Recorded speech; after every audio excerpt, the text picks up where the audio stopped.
Hey everybody, what's going on? What's hot? What's hip? What's happening? What's shaking on your Thursday night? Tonight I am going to tell you about Jim Brown, legendary football player, movie star, and so much more. And with that being said, hey, if you could like, share, subscribe, retweet, notification bell, all that stuff, it's free. It don't cost nothing. Brian Clowder has become a new member on the program. Brian. Yes. Brian, so good to see you, and thank you for becoming a member. That's very appreciated.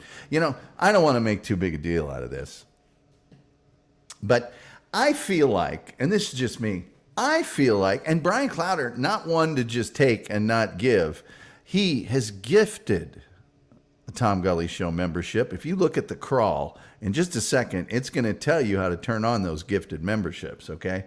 So I don't want to make too big a deal out of this because Brian Clowder, he's proof. He gives and he gives and he gives and he keeps giving and then he gives some more. But I feel like, as a broadcaster, that, you know, I've established a time for this show. It's 7 Eastern. And I don't deviate from that. I don't go hopscotching around willy-nilly. You, the home viewer, you don't have to wonder when this is on. You know when it's on. It's the same darn time every night. And there's another show, I'm sure you know what show that is, that I thought I was friends with. I've appeared on that show. I've supported that show. I certainly make sure I'm out of this show, regardless of how much fun we're having, by the time that one starts.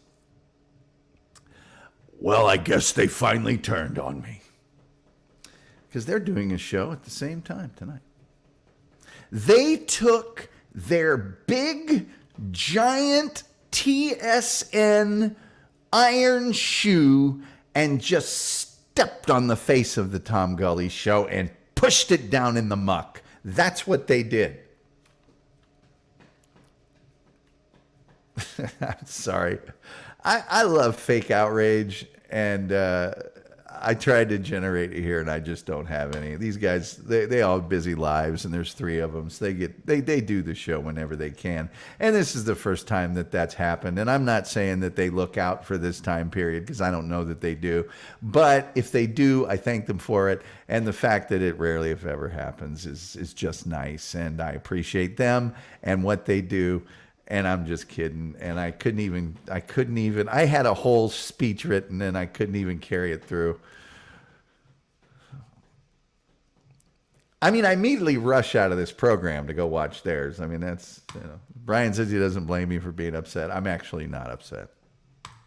Those guys have done a lot of nice things for me. So Brian Clowder's laughing. I was going to try to be fake mad. I was going to try to get all stuttering John about it, but I couldn't. I couldn't carry it through. Gilman says TSN loves the Tom Gully Show. They really do. They've been super nice guy. And SG Fanboy says, damn, I wanted to give Lyndon a membership. Damn. Dog diggity, dog darn dog it. Next time. Next month. Strawberries and cream.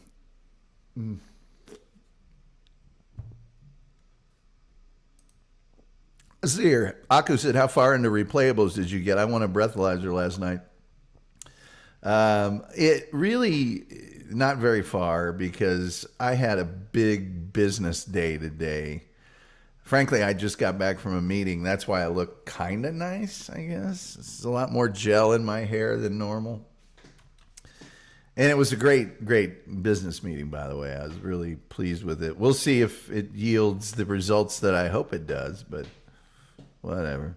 So I didn't get that. You want a breathalyzer. Gee, that'll come in handy. Right after you fall off or something.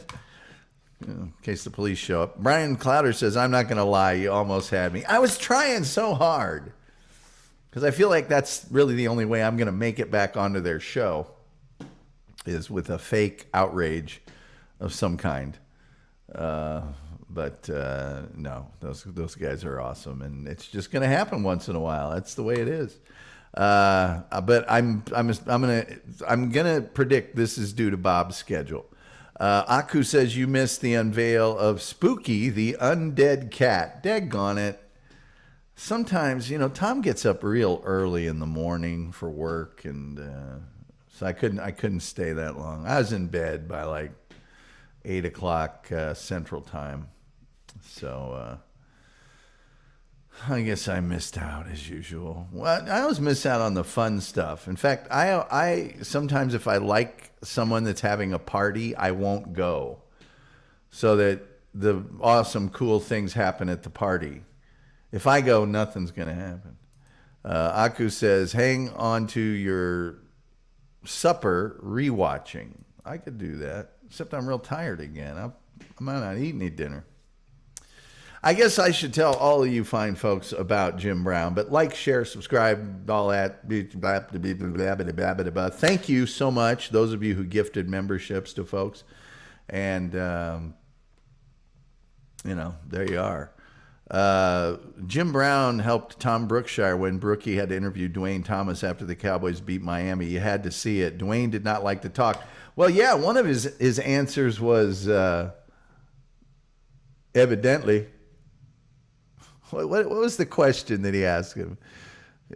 You've been named the most valuable player in the Super Bowl. Do you feel like you had a good game? Evidently. Dwayne did not like to talk.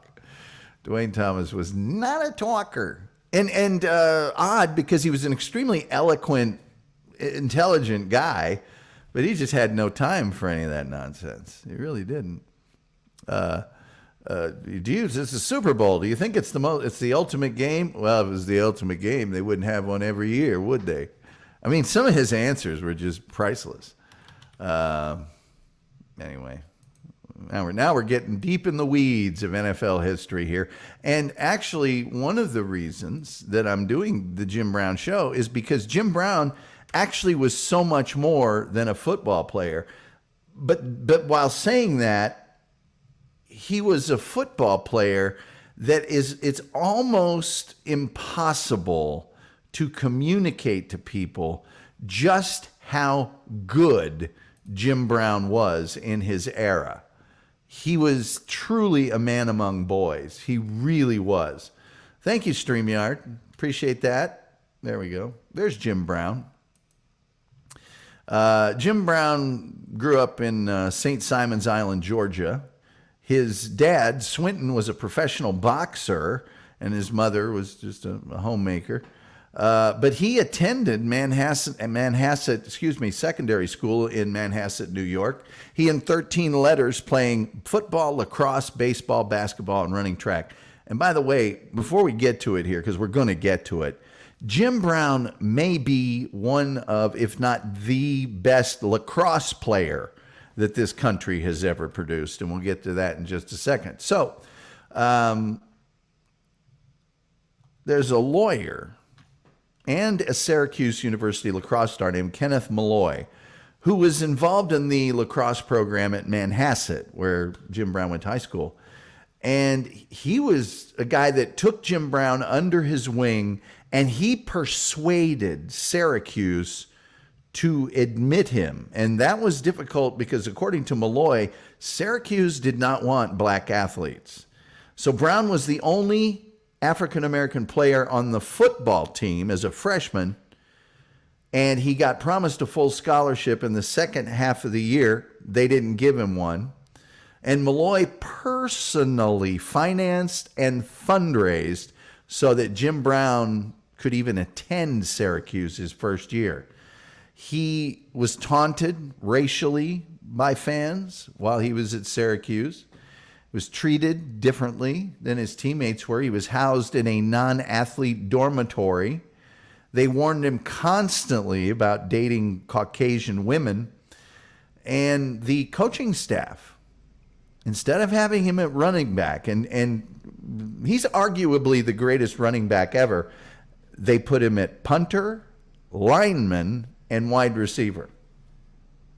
So as a sophomore, Jim Brown was the second leading rusher on the team. As a junior, he averaged 5.2 yards as a carry. And in his senior year, he was a consensus first-team All-American, 5th in the Heisman Trophy voting. Set school records for the highest average per rush, 6.2 yards. Think about that. Every time they gave him the ball, he averaged 6.2 yards. 2 rushes, and you got a first down. And the most rushing touchdowns in a single game, 6. He ran for the 3rd most yards in the country, despite Syracuse only playing 8 games, and he scored 14 touchdowns. He also kicked a bunch of extra points. He scored 43 points in one game, 6 touchdowns, 7 extra points. In the Cotton Bowl, 3 touchdowns, kicked 3 extra points, blocked an extra point, and that was the difference in the game as Syracuse beat TCU in the Cotton Bowl 28-27. In addition to all this football stuff, he excelled in basketball and track, but especially lacrosse. As a sophomore, he was the second leading scorer for the basketball team, and he earned a letter on the track team. In his junior year, he finished 5th place in the NCAA Decathlon Championship. In his junior year as well, he was a second-team All-American in lacrosse. In his senior year, he was first-team All-American in lacrosse and second in the nation in scoring. He was so dominant in lacrosse that they changed the rules of lacrosse to require a lacrosse player to keep their stick in constant motion when carrying the ball instead of holding it close to the body, because he would just get it, hold it to his body, and take off. He's in the Lacrosse Hall of Fame, and there is an 800 square foot tapestry at Syracuse of Jim Brown in football and lacrosse uniforms that says greatest player ever.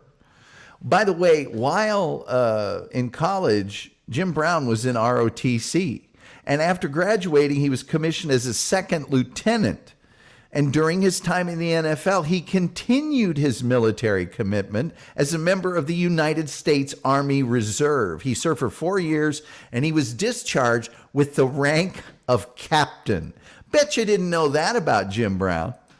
Well, Jim Brown was drafted, and he was drafted by the Cleveland Browns. By the way, I'm doing this show. A good portion of the reason I'm doing this show is because of Kim Warfield, because of the Wolf. He was taken in the first round of the NFL draft by the Cleveland Browns. He was a 6th player picked. In the 9th game of his rookie season against the Rams, he rushed for 237 yards, which at the time was a single game rushing record that was not broken for 14 years, and a rookie rushing record that stood for 40 years. In the next year, he broke the single season rushing record in the NFL, gaining 1,527 yards in a 12-game season. Back in the late 50s, they only played 12 games, shattering the previous mark by over 400 yards, as well as the most yards per game in a season. He averaged 127 yards rushing. Averaged. So think of this. If he only rushed for 100 yards, he had to go for 150 the next game to keep his average up.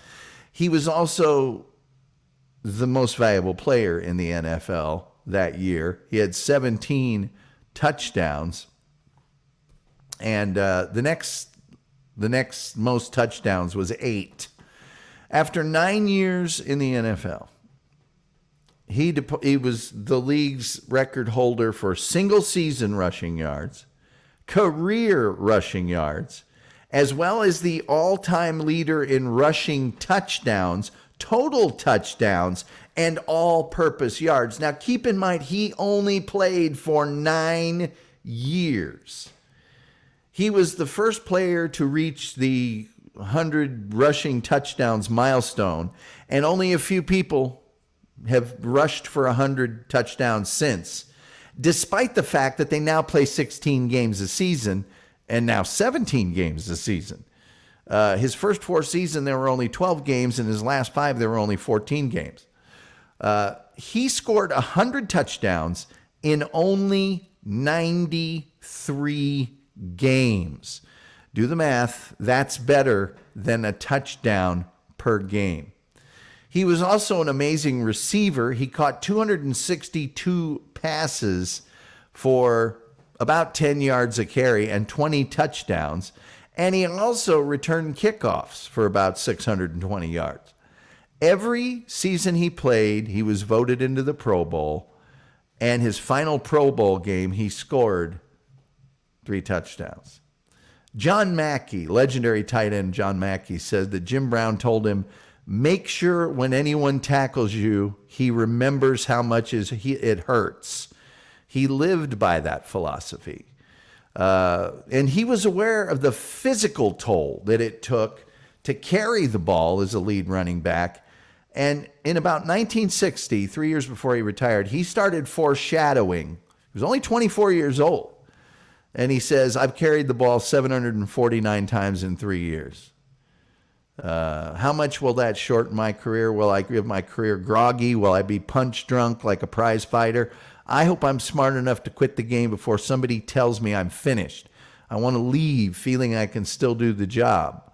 At any rate, his 1,863 yards in the 1963 season is still the Cleveland franchise record. And remember, it was done in 14 games. And that's the oldest remaining rushing record out of all 32 NFL teams.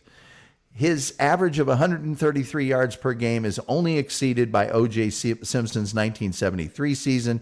He led the league in rushing, a record. This hasn't been broken, and I don't think it ever will be. 8 times. 8 out of 9 years, he led the league in rushing. First player to rush for over 10,000 yards. It was very difficult to tackle him, and all you have to do is look at some of the footage. He would just run over you. Or just you'd be hanging on to him and he'd just keep going. He was famous for his stiff arm, his speed, his power, and his endurance. After winning his 3rd in 9 years, okay, 1 out of every 3 years, he won the MVP. He retired at age 30 while he was still, without question, the best runner in the league and maybe in history. He was in England for the shooting of the movie The Dirty Dozen. Hold on. I'll show you this. I had to put this up here. The Dirty Dozen. He was in The Dirty Dozen. So he's in England. He's expecting to return to the Browns, but the team owner, Art Modell, who is legendary for stupid moves, threatened to fine him because he was missing training camp. Well, he held that rushing record from 1965 to 1984 when Walter Payton broke it. And his touchdown record would stand until 1994. So that would stand for 30 years. During his NFL career, Cleveland won the championship once. They were runners-up twice. There you go. Now, he became an actor. You see the Dirty Dozen photo up there, okay? They described him as the Black Superman or the Black John Wayne. Now, he was not considered a particularly gifted actor, but he did help to expand the range of roles available to black actors. And I wouldn't say, he's not Sir Laurence Olivier, but he's a damn good actor. He played roles that allowed him to sort of be himself, and he was good at it. He started acting before he quit playing, and he was a Buffalo Soldier in a show, a Western action film called Rio Conchos. And, in 1966, MGM cast him in The Dirty Dozen. and he was awesome in it. Threatened to fine him $1,500, which would be $14,000 today, for every week that he missed. And he was originally going to play that season as his last season. He'd said so. But he just kind of went, "Oh, you're going to fine me? Well, I retire. See ya." He was in his first lead role in a movie called The Split. And he got paid $125,000 for that, which back in 1968 was a lot of money. And he was an action star. And he was the Marine captain in Ice Station Zebra. He was in 100 Rifles with Raquel Welch and Burt Reynolds. He had a love scene with Raquel Welch, and that was an interracial thing. It was one of the first times that had happened. Raquel Welch, in a documentary that Spike Lee did about Jim Brown, said that Brown was paid $200,000 and he got 5% of the film's box office, making him one of the, if not the highest paid black actors at the time. And that's Sidney Poitier and a lot of others. Brown co-starred, and I love this movie, by the way. He started doing kind of action movies. And the film behind me right now is called Three the Hard Way. And it starred fellow NFL star Fred the Hammer Williamson, and Jim Kelly, a famous martial arts star. He'd later star with Williamson and Kelly again in Take a Hard Ride with Lee Van Cleef, which was a Western. And that Williamson, Brown, and Kelly trio would appear again with Richard Roundtree in One Down, Two to Go, which was a 1982 action movie. His appearances in the 80s were mostly on television. He was on Knight Rider.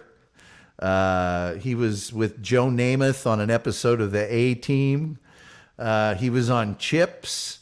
He played a pickpocket on roller skates, which is hilarious.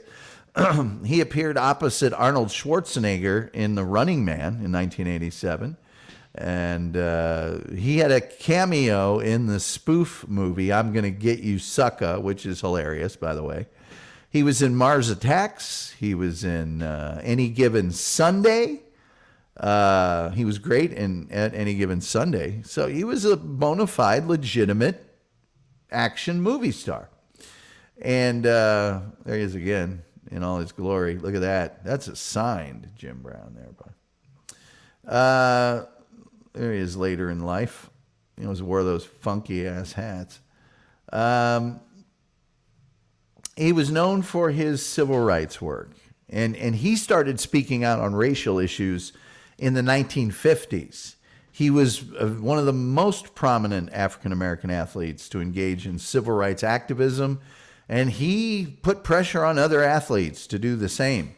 In 1967, this is after he'd retired from playing, and now he's a movie star. Alongside Bill Russell, Kareem Abdul-Jabbar, and Carl Stokes, they were a member of what was called the Cleveland Summit.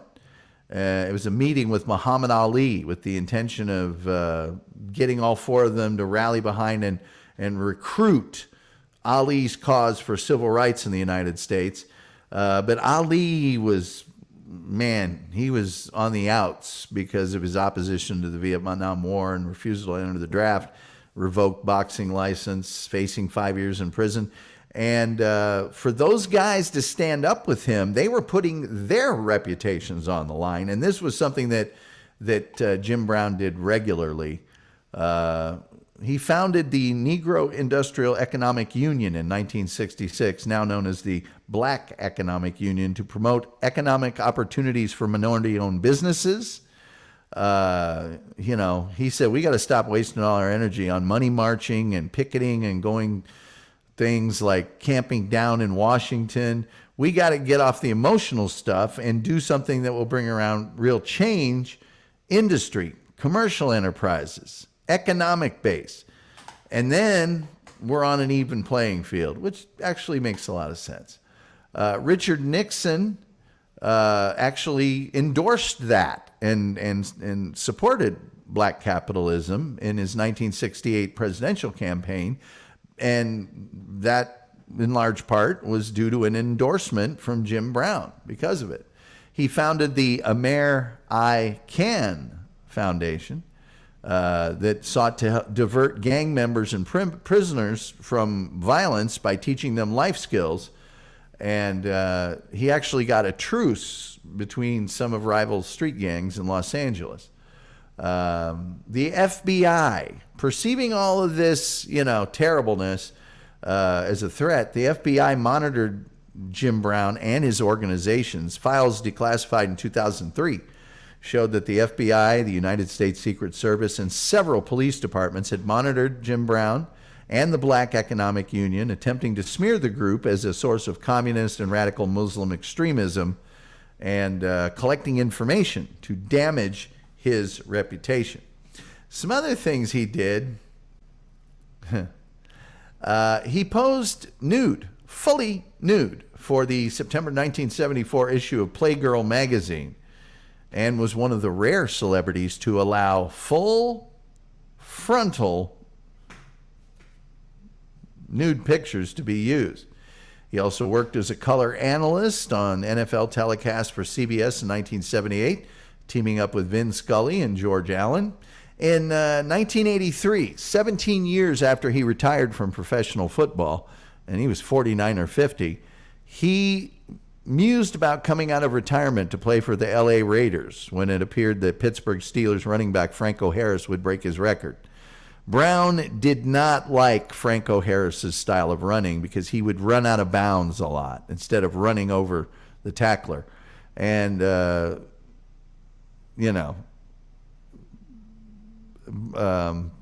Harris, who retired after the 84 season, fell short of Brown's mark. Walter Payton broke it.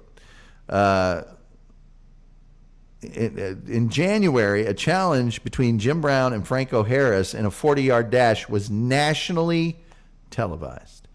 Brown, at 48 years old, was certain he could beat Harris, although Harris was only 34 years old and just, ending his career. He'd just been playing. He lost to him by just a few tenths of a second, and he pulled up at the end because he had pulled his hamstring. Let's see here. He wrote an autobiography in 1989 called Out of Bounds. I've read it. It's very, very good. He was hired in 1993 as a color commentator for the Ultimate Fighting Championship, and he did that for the first 6 pay-per-view events. He sued Sony and EA Sports for using his likeness in the Madden NFL video game, claimed that he never signed away rights for his likeness to be used. And he served as an executive advisor to the Cleveland Browns from 2008 until his death just last May. He became part owner of the New York Lizards of Major League Lacrosse because of his greatness in lacrosse.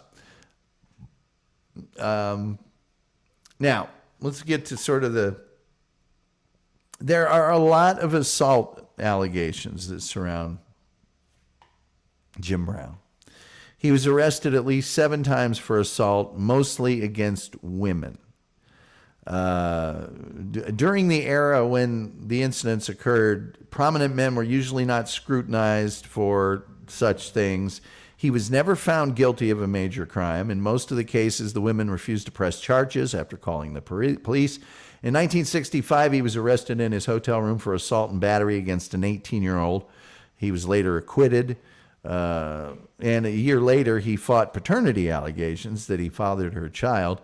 Also in 1968, he was charged with assault with intent to commit murder after model Eva Bone Chin was found beneath the balcony of his apartment.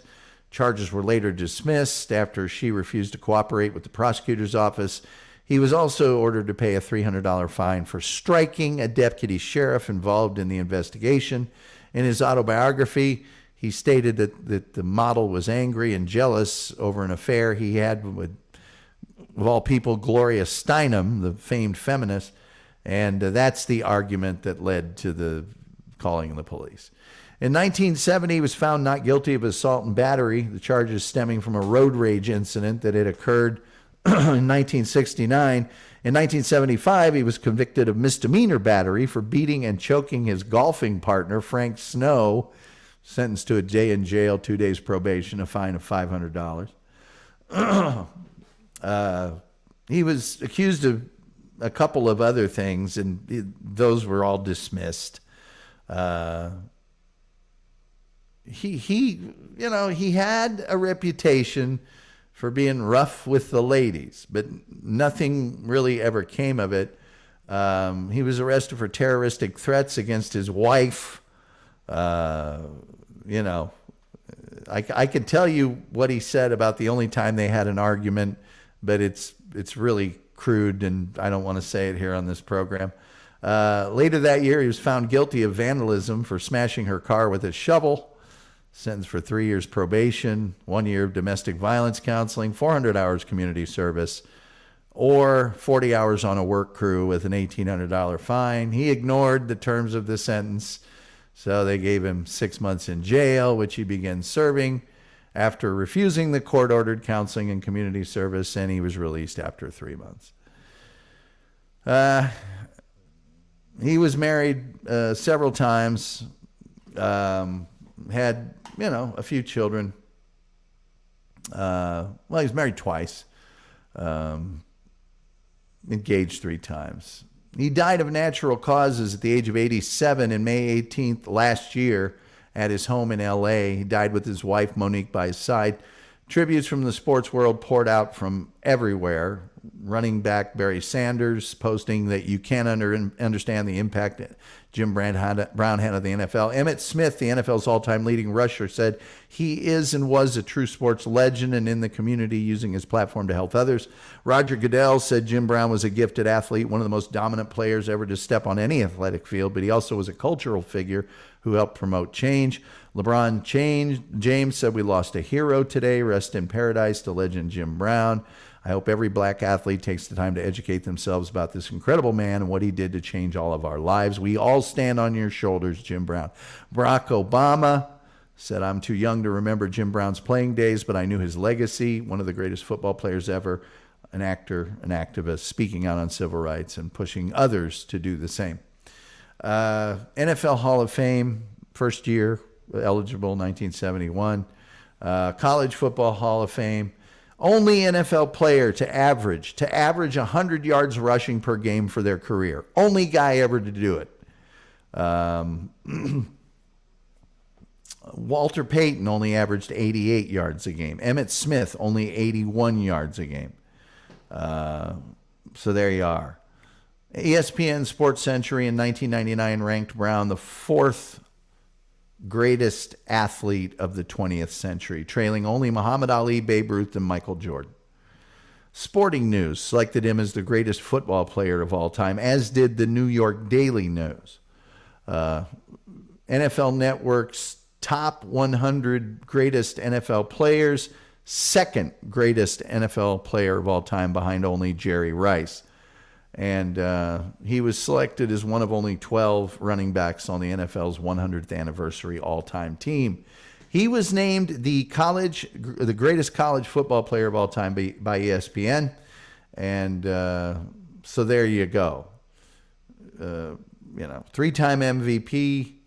And he holds so many NFL records, and he led the league so many times. He led the league in attempted rushes 1, 2, 3, 4, 5 times. He led the league in yards, as I said, 8 out of the 9 years. He led the league in yards per game 8 out of the 9 years. He led the league in longest touchdown twice rushing. He led the league in touchdowns 5 times out of the 9 years. So there you are. Movies he was in. I Spy.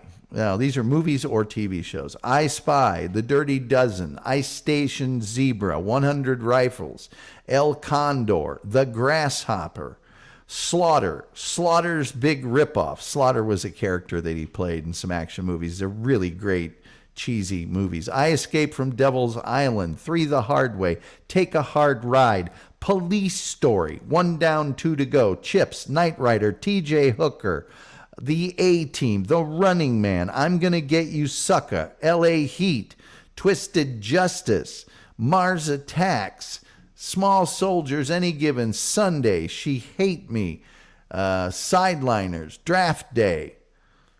You know, the guy did a lot.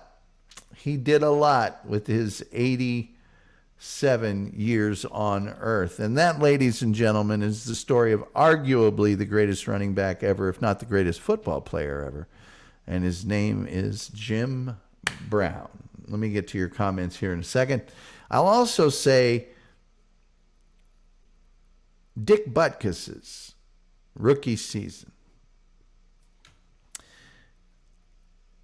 The college all-stars had to play the NFL champions. The NFL champions that year were Cleveland Browns. And both of these men acknowledged this moment. And it was when Jim Brown took the ball up the middle and met a young Dick Butkus. And the collision was one neither of them forgot, because it stopped them both dead in their tracks. They both just about knocked themselves out. So there's that too. Let me see here. Do that first. I will take this down and I will get to your... Oh, wow. We've got a lot of... Let's see. Lyndon's a new member. Terry Nee is here. He says he's sorry he's late. Terry, the show don't start till you're here. SG Fanboy gifted 5 memberships. Fanboy, oh man, that is so awesome of you. If you don't have your gifted memberships turned on, look at the crawl at the bottom. It will show you a link that you need to do. I can tell you what it is. youtube.com/@TomGullyShow/allow_gifts. It's easier to read the crawl though, isn't it? Uncle Jack is a new member. Proud to have Uncle Jack as a member of the Tom Gully Show. Very proud of that. It's an esteemed member of the Tom Gully Show. Members of membership. Let's see. Just super chatted TSN saying the Tom Gully Show upset with TSN on Tame Side. Brian, you're trying to stir the pot. It's okay, because when they come here, they're going to see that was poppycock. I'm not upset at all. I hope they have a great show. By the way, none of these are those cheap imitation Argentinian super chats that they get over there. Mine are high quality, American made. Diana O'Brien is here from Shrewsbury, Shropshire. Kim Warfield says he was awesome. The Wolf says it was a great line in front of him, but yards after carry, his yards after carry were just absolute unit. Yards after contact too. Peg Leg Vets here says, "Oh, sorry I'm late." You guys never have to be sorry that nobody's ever late to this show.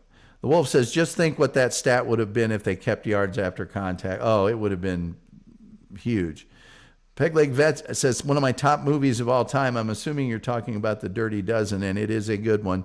Terry Nee says, saddest moment in movie history, Jim Brown getting shot in the back after dropping hand grenades down Nazi air shafts. I'm crying now. That did suck.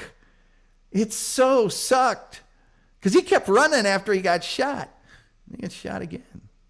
Lori Dancer's here from Lori's Just Dance a Few, which you can see on Metal Maiden Vicky's Metal Euphoria with our good friends there at Sonic Asylum Radio.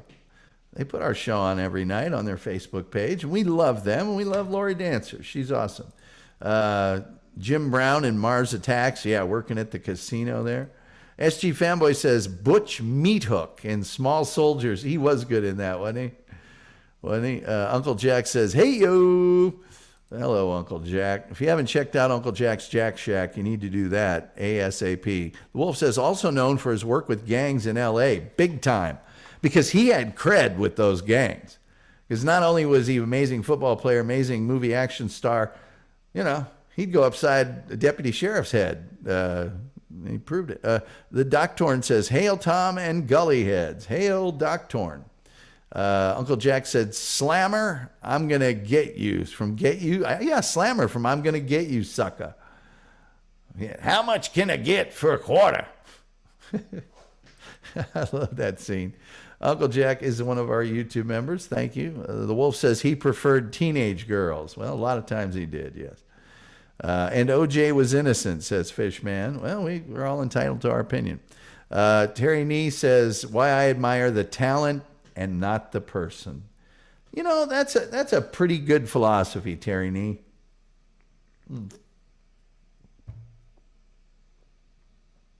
By the way, phone lines are open at 972-994-6822. There's a lot of singers and actors that I totally admire their work, but I may not agree with all their beliefs politically or socially. And here's the thing about that. When were actors and singers ever known for being stable, clear thinkers outside of, I mean, they've always been known as being free spirits, so why would I? Anyway, Fishman says, "I wish I was black so I could do whatever I wanted." I don't know that's the way that works, Fishman. I just don't know. SG Fanboy is laughing. The Wolf says he was also supposed to be pretty good at chess. I did not know that. I did not know that. My term of endearment for my wife is domestic terrorist. Yeah, it's domestic to be sure. The Wolf says, "Fishman, that is one of the dumbest comments I have read in a long time." I think it was meant to be funny, actually. I hope. Uncle Jack says, "When Jim Brown died, OJ said he gave him advice in his marriage and how to deal with infidelity." Well, that may not have gone how he had hoped. Lyndon said, "I saw him play a few times, but it was said after every play it looked like he would never get up, only to bust it at the next one. Truly a bad man." Yeah. Arguably, just one of the many. Well, you have to say arguably, because there's arguments to be made for other people. You heard me go through his accolades. I don't think there's any question that he's at the top of or in the discussion. I know growing up there was no discussion because he held that record for so long. And the fact that he only played for 9 years, I mean, come on. The stats don't lie. He averaged rush something like 5 yards. Yeah, it's 5.2 yards a carry. By the way, just one of many. Thank you for being here. Reverend Wild Bill says, "Stopping by to say hello." Just one of many. Poppycock, Dick Butkus. What kind of show is this? What do you mean Poppycock? I'm the biggest Dick Butkus fan alive. Do I need to get my Dick Butkus signed, autographed picture from 1973 out here and the envelope that it came in? Please. Reverend Wild Bill became a YouTube member of our show. Thank you, Wild Bill. Great show tonight, Tom. Bill Russell next. Well, now that's not a bad idea. Bill Russell. I'm going to have to get off sports figures. Sports doesn't go over huge around here, but certain guys it does with. Okay, so I got Jim Brown done. What was I going to do tomorrow night? I forget. I know I got some biggies coming up next week. But anyway, I'll do something tomorrow night. I might do Marshall McLuhan tomorrow because Friday shows are always, so I'm going to burn that one tomorrow. Karen Garvey says, if you want to hear funny stories about the NFL, check out Art Donovan on Johnny Carson and Letterman. Oh, yeah. Art Donovan was classic on Letterman. Gilman says, "I'm going to get you, sucka" is hilarious. It is hilarious. SG Fanboy says, "Thanks for the offer." Says Lyndon. Gullarinos assemble. I love that. I love that. Just one of many says, German exchange student thought I'm Going to Get You, Sucka was a serious action film, not a comedy. How much can I get for a quarter? Here, I'll put my hand out. Aku Mugen says, I had the chance to practice against OFL Ontario players as a wide receiver and run interceptor. Many of the players had a short time playing pro. I can imagine. Let's see here. Lyndon, people saying hi in the most cheerful chat room on the internet. Ronald Bateman says, artists are inherently damaged people. That said, taking political advice from a celebrity is quite possibly one of the dumbest things imaginable while formulating one's worldview.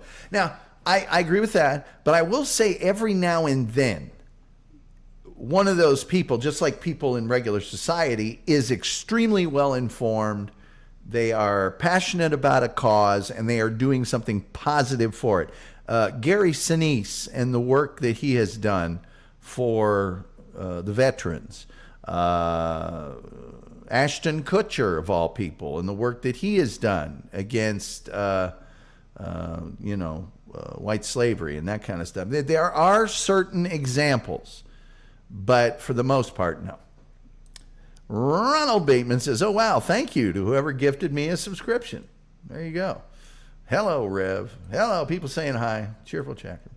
Aku continues his story with, I will never forget the 3 black linebackers who were 3 to 4 times my size laugh and yell at me. One picked me up and threw me to another, saying he's never seen a white boy run so fast. Haven't heard the term poppycock used for some years. Oh, I use it all the time. I use it all the time. Aku, they didn't know about the future, says the wolf. Let's see here. Have you done Wilt the Stilt? I haven't, and I met Wilt the Stilt. But we'll do Wilt at some point in time or another. Oh, another one that we're going to do, whether you guys like it or not. I have to figure out a way to Pele. Got to do Pele. And hey, Wolf, forget the cup. Just pour it in my hand for a dive. I got slammed between plays by 2 other players a few times. As I had snuck up on them, I would lower myself and run below waist high. At the time, I could jump my own height and snatched a lot. Poppycock and Whoops-a-Daisy. Is it a 10-pole Tudor song called Whoops-a-Daisy?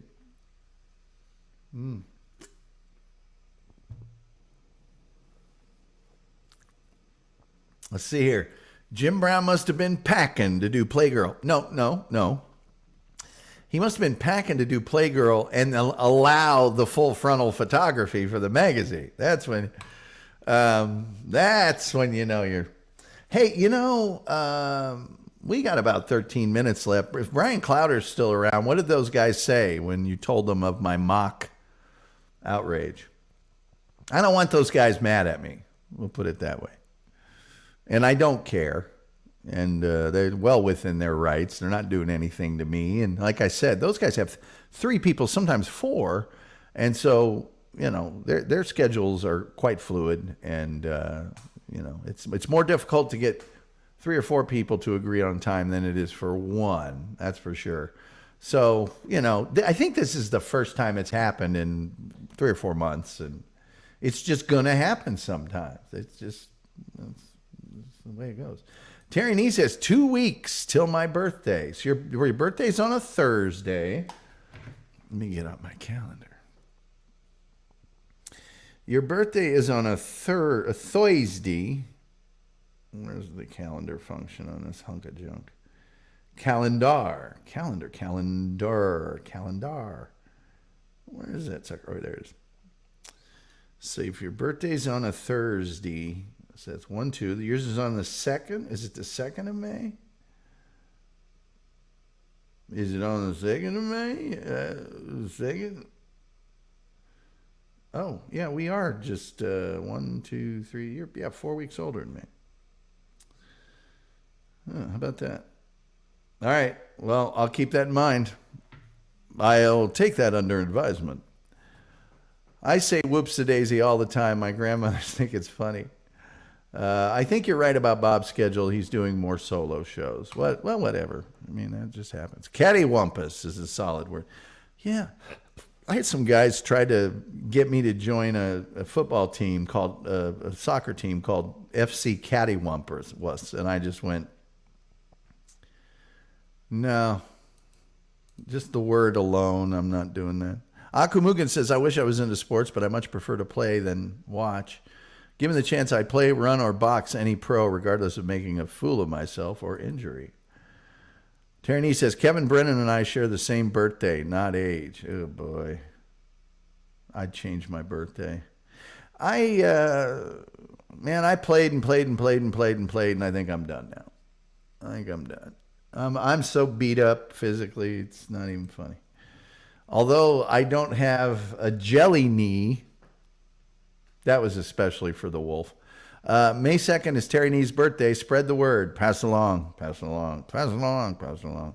Uncle Jack says, we used cattywampus on my stream the other night. Yeah, cattywampus is a great word. Aku says, Tom's the only person I've actually heard use the phrase, for the love of Mike.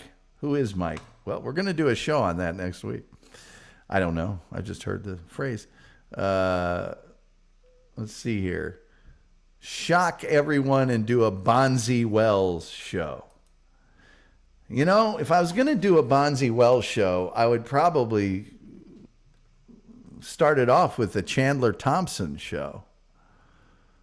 Should I try and play? Let's see if StreamYard's going to cooperate with me.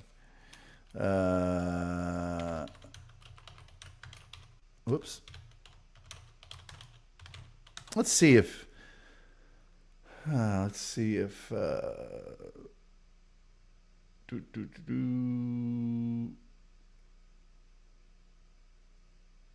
well,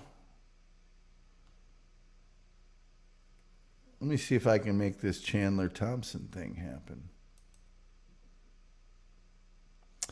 Let me just see if StreamYard will. Now, this dude is 6'3".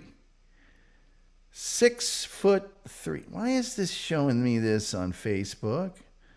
I wanted the YouTube version of it, but that's okay. That's all right. Let me see if I can. All right. Well, I'll see if I can make this happen for you guys. This is a man. If you are jacking with me, I'm telling you what, StreamYard, you just suck on every level. I just have about had it with StreamYard. All right, I'll make myself teeny tiny like Vince the lawyer. I'm going to share a screen. That screen's going to be this screen. I'm going to share it. Now I'm going to make it big and gigantic. Hold on. They just don't. It's supposed to be helping, but they don't want to help. They just don't want to help. Okay, this is Chandler Thompson. This is not Bonzi Wells, but check this out. This guy's 6'3". All right? Why don't I have the sound? Why is there no sound? Oh, of course, because I turned the sound on. That's why. Pass to McCurdy.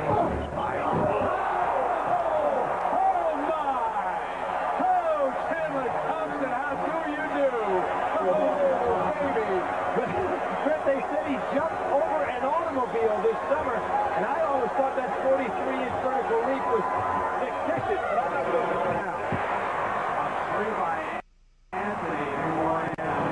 6'3". Watch this dude.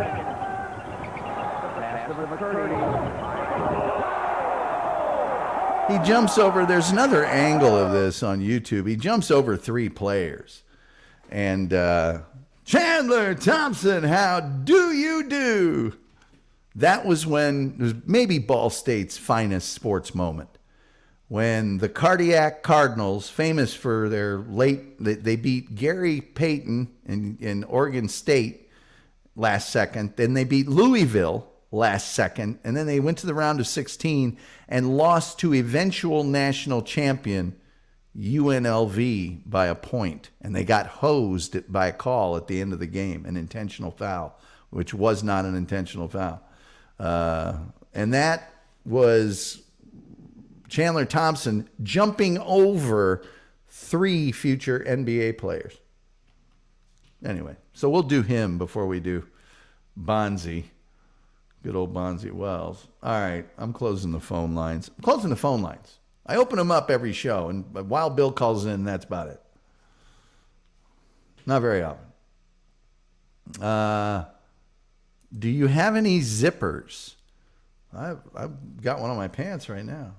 No. Oh, okay. Zippers or train tracks. Those were, you guys have to remember when the Wolf and I were in college, we had these awful college football players at Ball State, and they were all getting just horrible knee injuries. And if your knee went out on you, you had a jelly knee. And then if you had one of the surgeries at the time, it's not like surgery now, where you got that surgery, it looked like a zipper or a train track. A knee surgery scar was just ugliest. It was like Frankensteinian. It was often. Wolf, they won't let me have zippers. I keep getting caught in them. Oh, geez, that's painful. Diana Bryant says, for Pete's sake, I can remember my own son when he was saying, who's Pete? Well, that was St. Pete, I think. Oh, I used to have a relative who would say, oh, Peter and Paul. When are we going to get this done? And it was St. Peter and St. Paul. SG Fanboy says, my dad called someone in traffic. I still call people that. That's funny. The Wolf says, I like Egghead. That guy's an egghead. I like Pie Face. Ask Pie Face over there. Dillweed is fun. Yes, there's a guy named Dillweed there in the TSN chat. Holy cow, Cubs win. Cubs win. Reverend Wild Bill says, if sports was the only thing on TV, I would own no TV. SG said he had flubber on his sneakers. That must have been it. He got flubber from Ball State's Human Performance Laboratory. Gilman says, wow, nice hops. Yeah, that was Chandler Thompson. How do you do? Bill, curling is on. Curling. Oh, boy.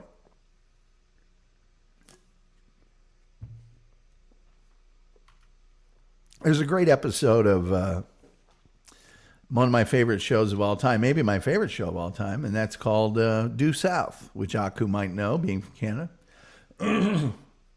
And this guy is staying in the Canadian consulate in Chicago because it's Canadian territory, asking for asylum. And he's having an argument with one of the Mounties, and the Mounties making fun of curling, and the Mountie said, what if I was to make fun of baseball?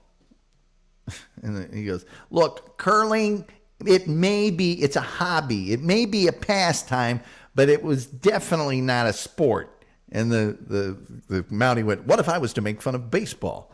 And then he goes, you want to fight? And they both start fighting over that. Let's see here. Boxers used to have scars across the bridge of their noses from surgery. I always thought it looked good and gave mad respect. Don't diss curling. Yeah, don't diss curling. I like curling. I didn't until I lived in Canada, but I do like curling now. Terry Nee says, curious, Tom, did you know Michael Doc Thompson? I did not. I don't even know who that is, to be honest with you. I knew Chandler Thompson, but not Michael Doc Thompson. That might have been before my time. That show was on in the early to mid-90s. And it was a Canadian-American production. It was actually a primetime show here in the United States.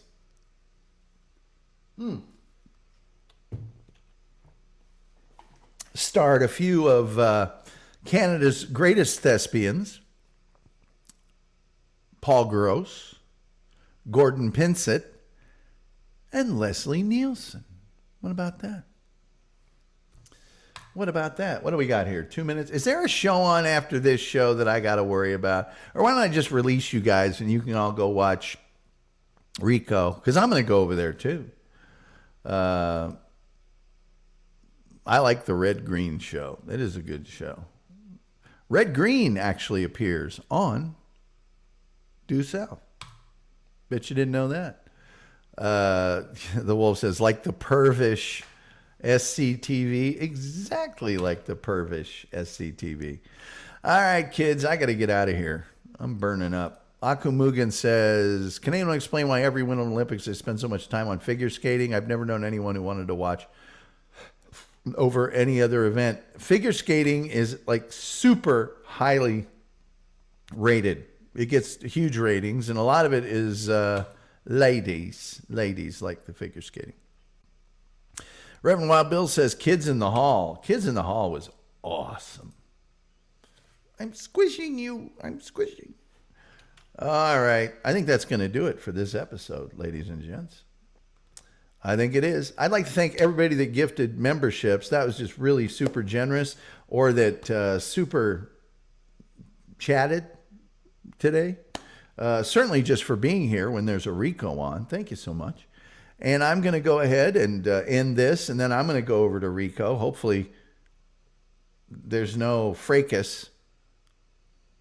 There shouldn't be a fracas. I don't want there to be a fracas. But anyway, we'll do a show tomorrow. Maybe Marshall McLuhan, another Canadian. What about that? And I hope you guys all have a blast for your Thursday. I really do. Diana says, can you suggest any channels for me to follow? I would have to figure out what it is you like. I don't know what. Tell me what you're looking for tomorrow on the show, and I'll give you some suggestions. There's certain things. Oh, here's one you might like, Diana. It's called Updating, Updating. And it's like a blindfolded dating game. Kind of fun. Anyway, with all that being said, and with you people being the finest people in the history of mankind on earth, I think, personally, the only thing left to say is, till next time, we'll see you next time.